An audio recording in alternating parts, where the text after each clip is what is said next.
जी हाँ, तो इस वीडियो में हम लोग बात करने वाले हैं chemical properties of metals. Yes, chemical properties of metals. तो सबसे पहले हम लोग देखेंगे रिएक्शन विथ ऑक्सीजन। मेटल जो है वो ऑक्सीजन के साथ रिएक्ट करके क्या बनाते हैं। तो ये देखिए, मेटल ऑक्सीजन के साथ रिएक्ट करके मेटल ऑक्साइड बनाएंगे। जी हाँ, मेटल ऑक्सीजन के साथ रिएक्ट करके मेटल ऑक्साइड। चलिए एग्जांपल से क्लियर करते हैं इसको कि कैसे ये हो सकता है। तो पोटेशियम जो है वो जब ऑक्सीजन के साथ रिएक्ट करते हैं तो वो पोटेशियम ऑक्साइड बनाते हैं। देखिए, पोटेशियम प्लस ऑक्सीजन क्या बन गया? Potassium oxide. जी हाँ, उसी तरह से देखिए, सोडियम ऑक्सीजन के साथ रिएक्ट करता है और सोडियम जब ऑक्सीजन के साथ रिएक्ट करेगा तो सोडियम ऑक्साइड बनेगा, सोडियम ऑक्साइड। जी हाँ, Na प्लस O2 Na2O, और ये बैलेंस करने के लिए ये हमें साइड पे डालना पड़ता है, जैसे 4 and 2 इसको बैलेंस करने के लिए डालना पड़ा। तो कुछ अल्कली मेटल्स हैं जो बहुत ही स्पीडली ऑक्सीजन के साथ रिएक्ट करते हैं। अब आगे देखिए, reaction of copper metal with oxygen. तो कॉपर जो है वो does not react with oxygen at room temperature. ध्यान दीजिएगा, रूम टेम्परेचर पे वो ऑक्सीजन के साथ रिएक्ट नहीं करते हैं, लेकिन व्हेन बर्न्ड इन एयर, जब उसको हवा में जलाया जाता है तो ये फिर कॉपर ऑक्साइड बनाते हैं। तो ये कॉपर प्लस ऑक्सीजन। देखिए यहाँ पे कॉपर 2 लिखा हुआ है, ठीक है। कॉपर 2 लिखने का मतलब ये हुआ कि इस कॉपर का जो वैलेंसी है वो 2 यूज किया गया है। यस, दिस इज वाई इसका नाम पड़ गया कॉपर 2 ऑक्साइड्स, और इसको हम लोग क्यूप्रिक ऑक्साइड भी बोल सकते हैं। चलिए, सिल्वर, गोल्ड एंड प्लैटिनम जो है वो ऑक्सीजन के साथ रिएक्ट नहीं करते हैं, चाहे वो उसका टेम्परेचर ज्यादा क्यों ना हो, क्योंकि ये सब जो है वो लीस्ट रिएक्टिव होते हैं। आगे बढ़ते हैं और देखते हैं कि मेटल वाटर के साथ रिएक्ट करके क्या बनाएंगे। तो मेटल प्लस वाटर, ये metal hydroxide and hydrogen gas बनाते हैं। कुछ ऐसे भी मेटल्स हैं जो वाटर के साथ रिएक्ट नहीं करते हैं, लेकिन फिर भी जो अल्कली मेटल्स हैं वो बहुत ही स्पीडली रिएक्ट करते हैं। तो एग्जांपल देख लेते हैं हम लोग, जैसे कि सोडियम मेटल जो है वो वाटर के साथ बहुत ही जल्दी मीन्स कम समय में वो रिएक्ट करके sodium hydroxide and hydrogen gas बना लेते हैं। ये रिएक्शन इतना एक्सोथर्मिक मीन्स इसमें इतना ज्यादा हीट प्रोड्यूस होता है कि हाइड्रोजन में आग लग जाता है। जी हाँ, बहुत ही ज्यादा हीट प्रोड्यूस होने के कारण, क्योंकि हाइड्रोजन जो है वो एक कंबस्टिबल सब्सटेंस है और उस टेम्परेचर में इसमें आग लग जाता है। इसलिए सोडियम को पानी के अंदर में नहीं रखते हैं, क्योंकि सोडियम को जो पानी के अंदर में रखेंगे तो ये रिएक्शन जो है वो टेक प्लेस होगा। अब देखिए, कैल्शियम और वाटर का रिएक्शन। तो जब कैल्शियम और वाटर को रिएक्ट कराएंगे तो क्या बनेगा? Calcium hydroxide and hydrogen gas. जी हाँ, इसमें भी हाइड्रोजन गैस बनता है, लेकिन ये रिएक्शन जो है वो कंपैरिजन टू सोडियम से लेस एक्सोथर्मिक होता है, इसलिए इसमें आग नहीं लगता है। लेकिन ये जो कैल्शियम है वो इस hydrogen gas, that means hydrogen gas जो है वो कैल्शियम के साथ अटैच हो जाता है, चिपक जाता है, और कैल्शियम जो है वो वाटर में तैरने लगता है। जी हाँ, तो कैल्शियम का वाटर में तैरने का रीजन क्या है? ये जो रिएक्शन बना इसमें हाइड्रोजन गैस बनता है और ये हाइड्रोजन गैस इस कैल्शियम के साथ चिपक जाता है।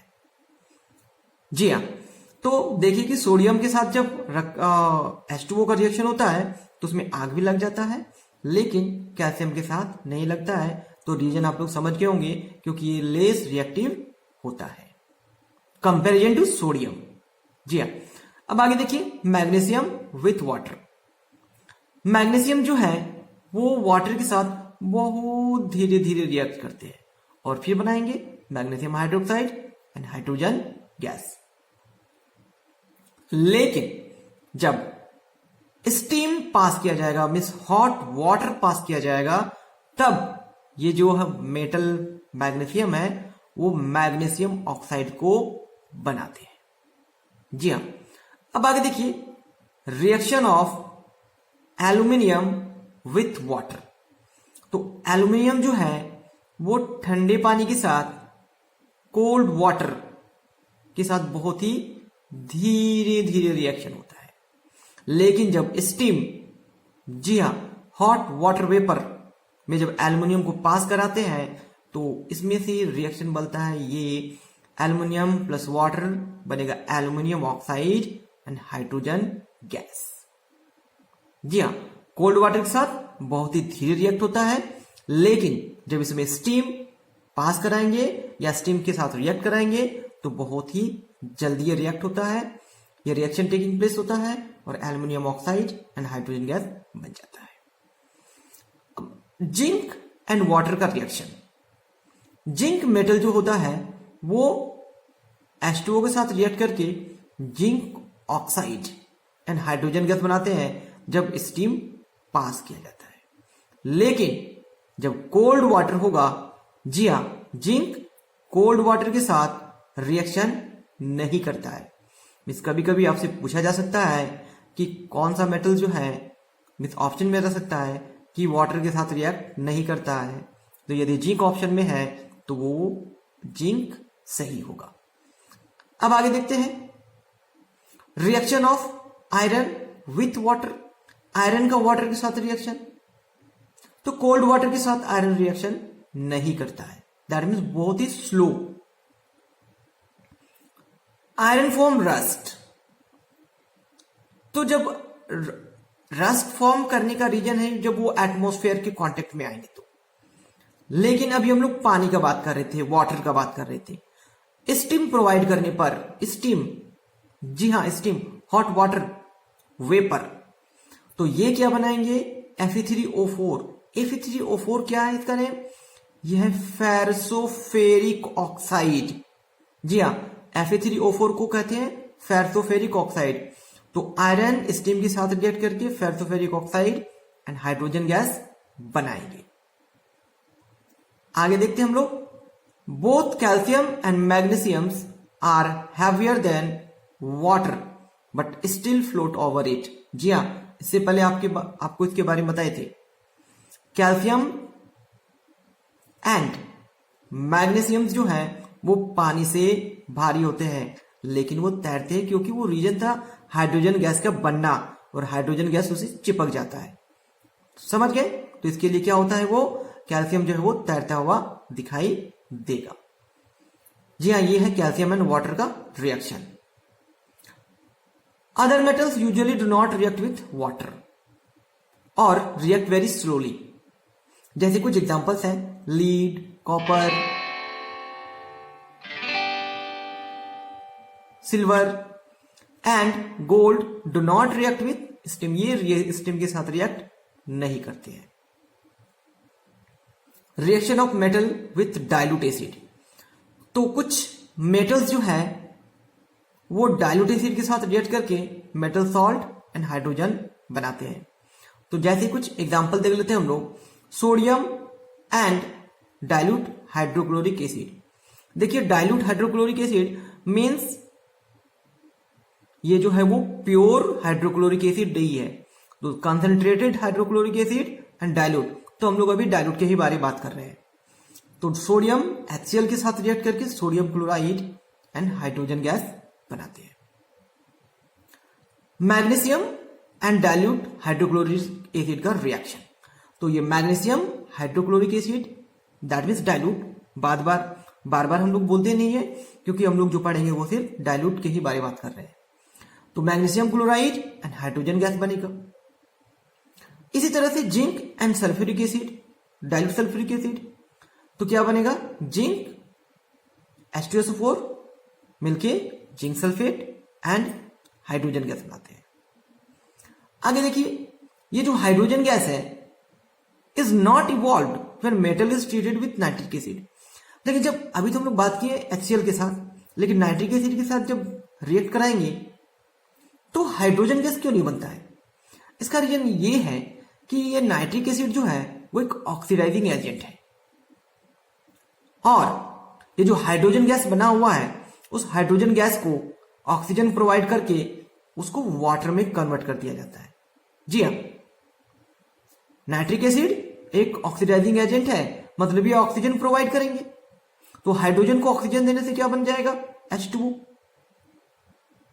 और ये खुद रिड्यूस हो जाएंगे N2O नाइट्रस ऑक्साइड में, या फिर नाइट्रिक ऑक्साइड में, या फिर नाइट्रोजन डाइऑक्साइड में।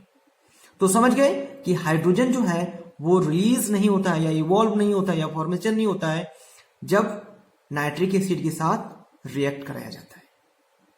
चलिए आगे और देखते हैं कि कॉपर, गोल्ड एंड सिल्वर को क्या बोलते हैं? नोबल मेटल्स, क्योंकि ये डाइल्यूट एसिड के साथ या फिर वाटर के साथ रिएक्ट नहीं करते हैं। ठीक है, अब देखिए मेटल ऑक्साइड। तो जो मेटल ऑक्साइड होते हैं वो बेसिक इन नेचर होते हैं। क्या होता है? बेसिक इन नेचर मीन्स यदि हम लोग इसमें लिटमस पेपर को लाएंगे तो ये जो है वो ब्लू कलर में कन्वर्ट हो जाएगा। रेड लिटमस पेपर को लाएंगे तो ब्लू में कन्वर्ट हो जाएगा। चलिए अब आगे देखते हैं reaction of metal oxides with water. Metal oxide को जब वाटर के साथ रिएक्ट कराएंगे तो क्या बन सकता है? ये देखिए, सोडियम ऑक्साइड वाटर के साथ रिएक्ट करके क्या बना? Sodium hydroxide. इसी तरह से पोटेशियम ऑक्साइड वाटर के साथ रिएक्ट करके पोटेशियम ऑक्साइड बनाएंगे। अब zinc oxide and aluminium oxide के बारे में बात कर लेते हैं। तो zinc oxide and aluminium oxide को एक्चुअली में एम्फोटेरिक ऑक्साइड्स कहते हैं। एम्फोटेरिक ऑक्साइड्स वैसे ऑक्साइड्स हैं जो बेस के साथ तो रिएक्ट करेंगे ही, एसिड के साथ भी रिएक्ट करेंगे। जी हाँ, बहुत ही इंपॉर्टेंट है, पूछा ही जाता है ये। जी हाँ, zinc oxide and aluminium oxides ये वाटर में इनसॉल्युबल होते हैं और इसे कहते हैं एम्फोटेरिक ऑक्साइड्स। ये नेचर में एम्फोटेरिक होते हैं। तो ये देखिए reaction, zinc oxide sodium hydroxide के साथ रिएक्शन करके सोडियम जिंकेट बना दिए एंड वाटर। उसी तरह से जिंक ऑक्साइड अब HCl, देखिए ये बेस था, अब ये एसिड है।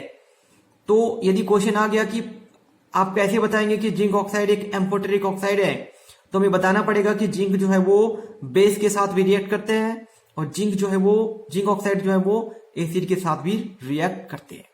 ठीक है, चलिए आगे बढ़ते हैं हम लोग। एल्युमिनियम ऑक्साइड के साथ भी वही है कि एल्युमिनियम ऑक्साइड बेस के साथ रिएक्ट करके सोडियम एल्यूमिनेट, जी हाँ सोडियम एल्यूमिनेट, एंड जब ये एसिड के साथ रिएक्ट करेंगे एल्युमिनियम ऑक्साइड तो बनेगा एल्युमिनियम क्लोराइड एंड वाटर। जी हाँ, एम्फोटेरिक ऑक्साइड का एग्जांपल है aluminium oxides and zinc oxides. अब चलिए आगे बात करते हैं reactivity series of metals. Yes, reactivity series of metals क्या होता है? तो है क्या, एक्चुअली में ये मेटल्स का अरेंजमेंट है। मेटल्स को अरेंज किया गया है उनके रिएक्टिविटी के बेसिस पर कि कौन सबसे ज्यादा रिएक्टिव है। जो सबसे ज्यादा रिएक्टिव है उसको इस सीरीज में सबसे ऊपर में जगह दिया गया है, और जो उससे कम रिएक्टिव है उससे उसको नीचे, उससे भी जो कम रिएक्टिव है उससे उसको नीचे। इस तरह से कॉलम को बनाया गया है। जो सबसे ज्यादा रिएक्टिव है वो सबसे ऊपर और जो सबसे कम रिएक्टिव है वो सबसे नीचे रखा गया है। तो एक्चुअली में ये जो रिएक्टिविटी सीरीज ऑफ मेटल्स बनाया गया है वो हाइड्रोजन के डिस्प्लेसमेंट पर। जी हाँ, आप इस कॉलम को ध्यान से देखिए। इस कॉलम को, इस मेटल वाले ग्रुप में इस नॉन मेटल का क्या काम है यहाँ पे?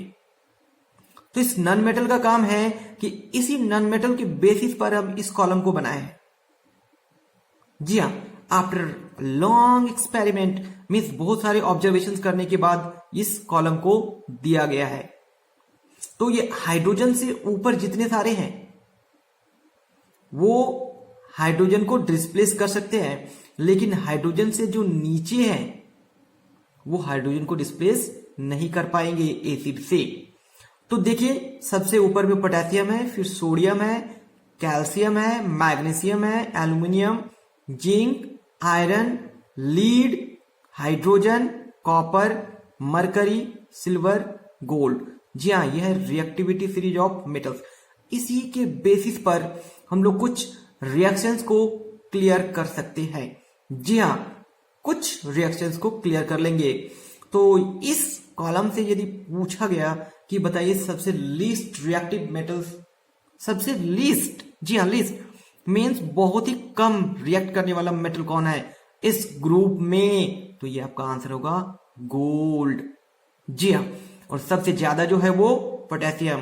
तो ये जो कॉलम आप देख रहे हैं वो एनसीईआरटी के बेसिस पर दिया गया है, क्योंकि आपके अलग अलग साइड बुक में कुछ अलग अलग ये कॉलम देखने के लिए मिलेंगे, मीन्स कुछ और भी मेटल्स को उसमें इंक्लूड कर दिया गया है।